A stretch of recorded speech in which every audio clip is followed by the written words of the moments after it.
আসসালামু আলাইকুম ভিউয়ার্স, আমরা কয়েকদিন আগে গিয়েছিলাম একটি পশু মেলায়। এটা ফরিদপুর জেলায় মহিম স্কুল মাঠে এটা অনুষ্ঠিত হয়েছিল। যদিও ভিডিওটি ছাড়তে আমাদের কয়েকদিন লেট, এই জন্য আপনাদের কাছে তেমন কোনো ক্ষমা টমা চাইলাম না। এই জন্য আমরা সামনে এগিয়ে গেলাম। প্রথমে যাই আমরা দেখতে পেলাম বড় বড় গাড়িগুলো। যদিও আমাদের ধারণা নিয়ে আপনাদের জানা উচিত ছিল যে কোনগুলোতে খাবার দেয় এবং কোন ধরনের পরিচর্যা করে যাতে সুন্দর হয়। এখন বক্তব্যের টাইম ছিল, তেমন কোনো ধারণা নিতে পারিনি যেহেতু তা ছিল না এখানে। ঘুরে ঘুরে দেখছিলাম বড় বড় সারগুলো দেখছি। সব থেকে সাদা সারগুলোটাই অনেক বড়, যদি আপনাদের ক্যামেরায় তেমন ভালোভাবে দেখানো সম্ভব হয়নি। আর দুটো ওটা ছিল দেশি সারগুলো, যদিও একটা দেশি সার একটি অস্ট্রেলিয়া, বেশি বেশি ছোট ছোট ভাব। যাই হোক, আমরা সামনে এগিয়ে যাচ্ছিলাম এবং কিছু ভেড়ার পাল দেখতে পারলাম। পাশে রয়েছে ছাগল বড় বড়, যাতে আমরা বাংলা ভাষায় পাঠা বলে থাকি আর কি। যাই হোক, অনেক সুন্দর সুন্দর ছাগল উঠছিল। প্রতিনিধিবৃন্দ, অংশগ্রহণকারী বিভিন্ন খামারি ভাইয়েরা, সুধীমণ্ডলী, সকলকে আমার ব্যক্তিগত পক্ষ থেকে সংগ্রামী সালাম অভিনন্দন।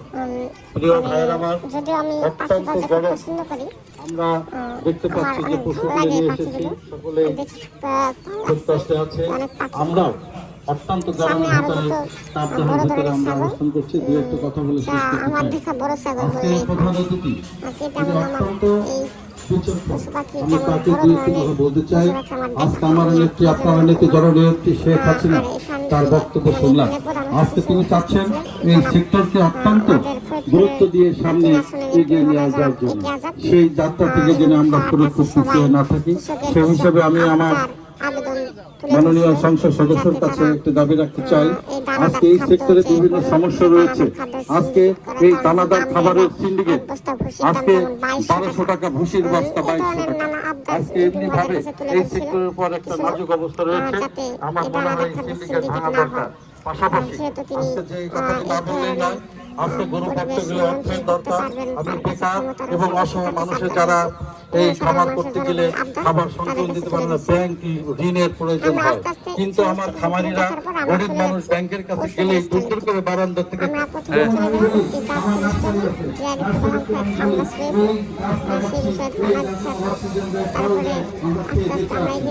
মনে করি এই দেশ এবং জনগণ এবং এই মাটি মানুষের জন্য আজকে গাছ, মাছ, এই পশুপাখি সম্পদকে এগিয়ে নিয়ে যাওয়া দরকার। আমাদের বঙ্গবন্ধু শেখ মুজিবুর রহমান সম্পদে হয়েছিলেন এদের সোনার বাংলা করবেন। তারই ধারাবাহিকতায় এই সেক্টরকে তিনি অনেক কিছু করেছেন, বক্তব্য করেছিলেন। জননেত্রী শেখ হাসিনা আবার এই সেক্টরকে আজকে শক্তিশালী করার জন্য উদ্যোগ নিয়েছে।